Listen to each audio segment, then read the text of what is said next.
Sveiki, mėlyjei. Noriu su jumis pasidalinti keletą tokių įžvalgų, kurios atėjo mano galvo paskutiniu metu. Ir esu tikras, kad šios kelios mintys gali padėti jums dėlioti tam tikrus taškelius ant į jūsų asmeniniam gyvenime. Taigi, apie ką aš noriu su jumis pakalbėti? Visų pirma, norėčiau pakalbėti su jumis apie investicijas. Ne finansinės, ne kokias nors pensijinės investicijas, o aplamai apie patį investicinį faktą. Kas tai yra investicija? Tai reiškia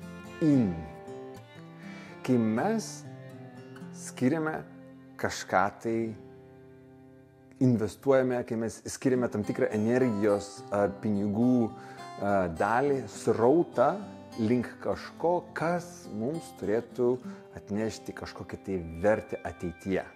Čia yra investicija. Pavyzdžiui, investuojame į gerą kažkokią tai įrangą, kas tai bebūtų, ar tai būtų naujas fotoaparatas, naujas objektyvas, naujas kompiuteris, tam, kad efektyviau dirbti ir padaryti savo darbus. Ir tai gali būti bet kas. Tai gali būti automobilis, netgi, sakykime, jūs važinėjate iš darbo pirmyn atgal ir jeigu jūs važinėjate kamščiuose, stringate ilgą laiką, tai labai nuostabi investicija būtų dviratis, nes jūs sutaupote savo gyvenimo laiką vietoj to, kad sėdite kamščiuose, jūs apvažiuojate visus kamščius dviračių ir bingo, namuose esate greičiau. Tai va, aš apie tokias investicijas. Kai jūs vertinate savo gyvenimo laiką ir investuojate tam, kad gauti daugiau vertės iš tų pačių valandų, tų pačių minučių.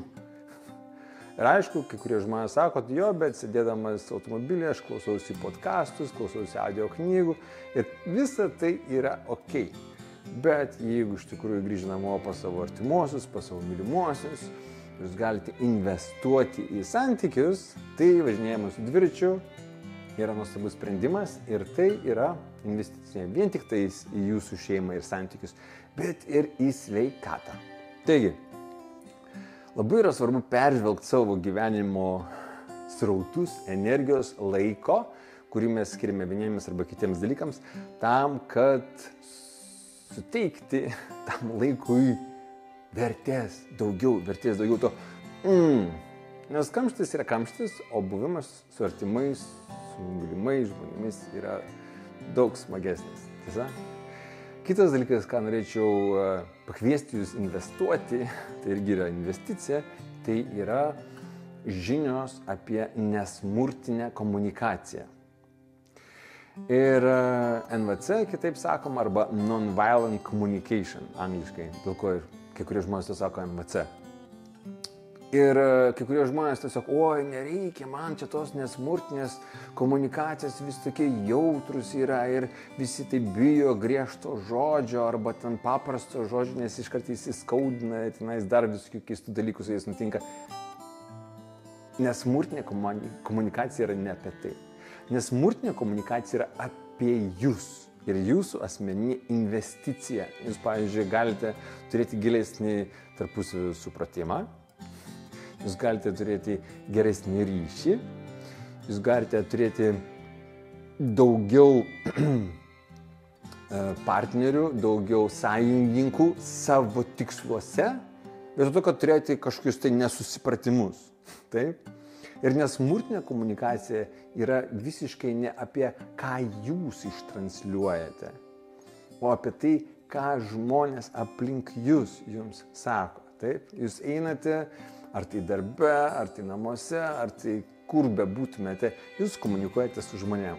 Ir žmonės dažniausiai bando pasakyti, kaip jie šią akimirką jaučiasi ir koks pas juos yra vidinis poreikis. Taip? Ir jeigu jūs juos praignoruojate, negirdite arba tenais, nesusireikšmink, visais tais dalykais jūs pasakote, kad tu esi nesvarbus. Nesusireikšmink, nesvarbus tu esi, niekam čia neįdomu tavo nuomonė. Tas dalykas sukelia žmonėms tokį jausmą, kad jūs nesate jų draugas.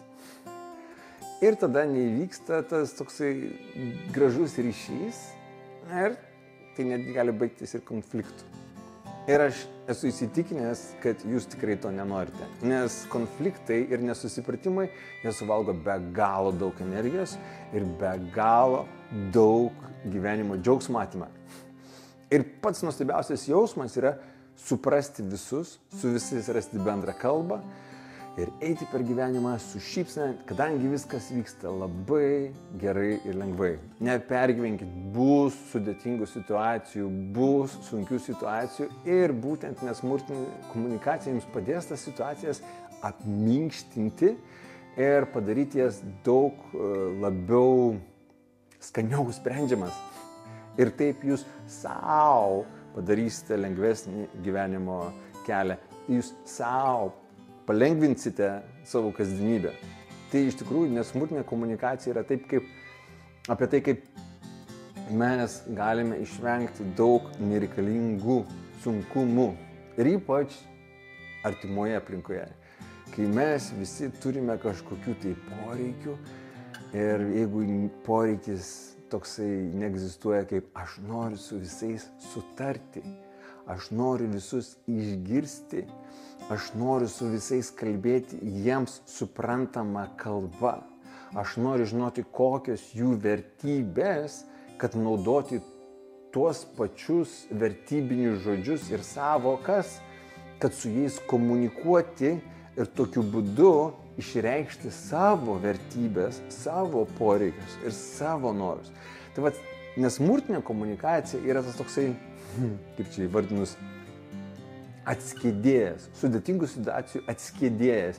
Jisai išlaisvina tokius visokiausius, jeigu kalbėtume apie dažus ir atskiedėjas, tai išlaisvina tus gumulus ir padeda jiems išsivaikščioti tam, kad visas tas dažas galėtų būti gražiai tepamas ant paviršiaus. Taip? Tai vat, nesmurtinė komunikacija yra mūsų santykių ir bendravimo atskiedėjas, kad mes galėtumėm pašalinti viskas, kas slegia mūsų širdis, kas slegia mūsų emocinį pasaulį, tam, kad atsirastų sklandus, gražus, lengvas bendravimas tarpusavyje.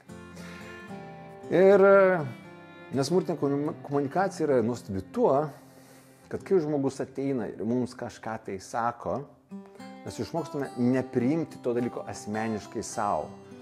Nes mes išmokstame per nesmurtinę komunikaciją, kad kai žmogus atėjęs išreiškia savo poreikį, tas poreikis vyksta tame žmoguje. Ir tada pradedam suprasti, kas yra tas vadinamas šakališkas bendravimas, smurtinis, arba tas žirafiškas bendravimas, empatiškas.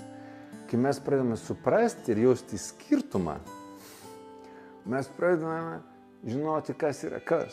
Jeigu žmogus ateina ir pradeda reikalauti, sakyti, tu pasikeisk, tu man nuotikas skudinai, tu padarai, iš karto jūs suprantate, kad tai yra šakališkas bendravimas, iš karto pasistatote skydą, nes suteikėte tam bendravimui galimybės jūs sužeisti, nes tik tais tokiu būdu jūs sugebėsite bendrauti empatiškai.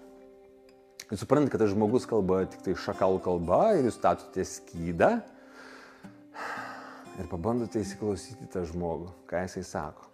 Ir tada sakote, ar teisingai suprantu, kad tavo poreikis yra toks ir toks?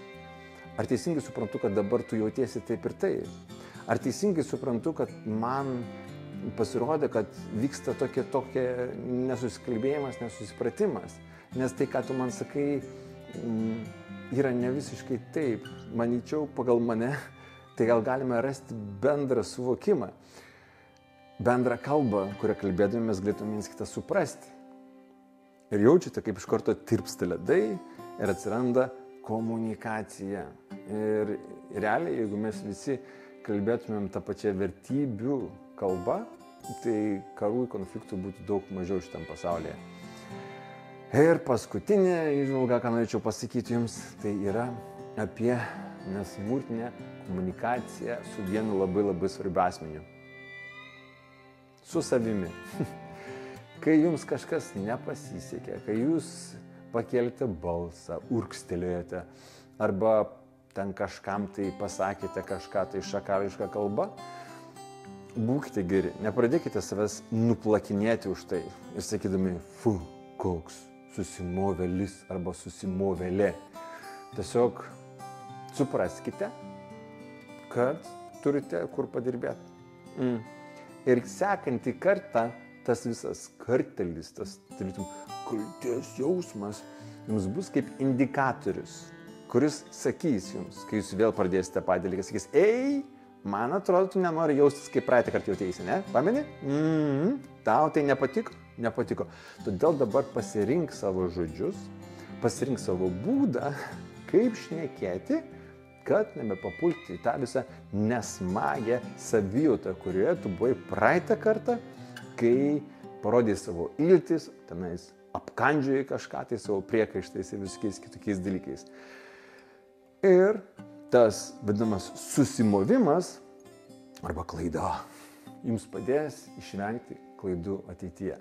Taigi, neplakite savęs, kaip sakoma, Dievas nesukūrė visiškai nieko, kas būtų klaida. Dievas sukūrė viską taip, kad mes galėtume mokytis, bet visų pirma, mes turim priimti atsakomybę už kiekvieną dalyką. Netgi ir tai, kas vadinasi pamokos, kad iš tų pamokų mes išmokę kažką, tai pajustume dėkingumą situacijai.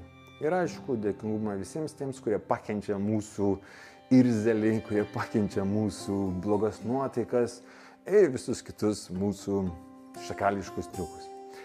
Bet jeigu mes padedam pabiški tą visą dalyką savyje lavinti, mes pasidarome labiau atjautesni ir kitiems, ir tada kyla mažiau konfliktų, o kuo mažiau konfliktų, tuo daugiau geresnės savijautos, kuo daugiau geresnės savijautos, tuo daugiau džiaugsmo, tuo daugiau visos veiklos daro skanios, smagios ir gyvenimas darosi daug lengvesnis, netgi tada, kai jis būna sunkus ir sudėtingas. Taigi, nesmurtinė komunikacija yra labai nuostabus tas toksai dvasia, kvapas, atmosfera, kurioje būnant netgi sudėtingos situacijos darosi daug paprastesnis. Tai va, tikiuosi kažką tai naudingo išgirdote ir tai jums atnešė kažkokiu tai aiškumu jūsų savijautoje arba požiūriuose, galbūt netgi radote kažkokį atsakymą, ką ir kaip daryti sekančiame žingsnėje. Tai tiek, ačiū, kad rūpinatės savimi, ačiū, kad rūpinatės kaip geriau komunikuoti su kitais, kad galėtume atnešti savo šviesą, kad nebūtų suprasta, išgirsta, nes pats nuostabiausias dalykas, pats nuostabiausias atlygis, apdovanojimas šitam pasaulyje yra tada, kai tu jautiesi savas, išgirstas, priimtas. Bet kad visą tai vyktų, mes turime išmokti priimti kitus, juos išgirsti ir priimti tokiais, kokiais jie yra, kurie kartais būna susivėlę, pikti, irzlus, bet tai jau jų, kaip sakoma, audra jų galvoje. Nes jeigu jūs einate mišku ir matote medį, kuris blaškosi nuo vėjo, jūs nepriimat to dalyko asmeniškai, kaip dabar tu medžio šakos taikosi man į akis arba dar kažką. Tai jūs tiesiog suprantate, dabar yra vėjas ir tas medis reaguoja į savo vėją ir tai yra okei. Taip, kai matote kitus žmonės, tokius pat nervuotus, piktus, pypinančius arba urzgiančius ant jūsų, tai jūs tiesiog priimkite, kad tas žmogus dabar yra emocinė audroj. Jam dabar yra taip. Ir žiūrite tą žmogus, kai, tau sunku dabar, matau tave. Kai nusiraminsi, kai tu bus ramus, norėsiu tam pašnekėti apie kai ką, okei? O dabar atsitraukiu, kad leisti tau ten išbūti savo audroje. Tai va, tai tiek šį kartą, iki sekančių kartų. Ate.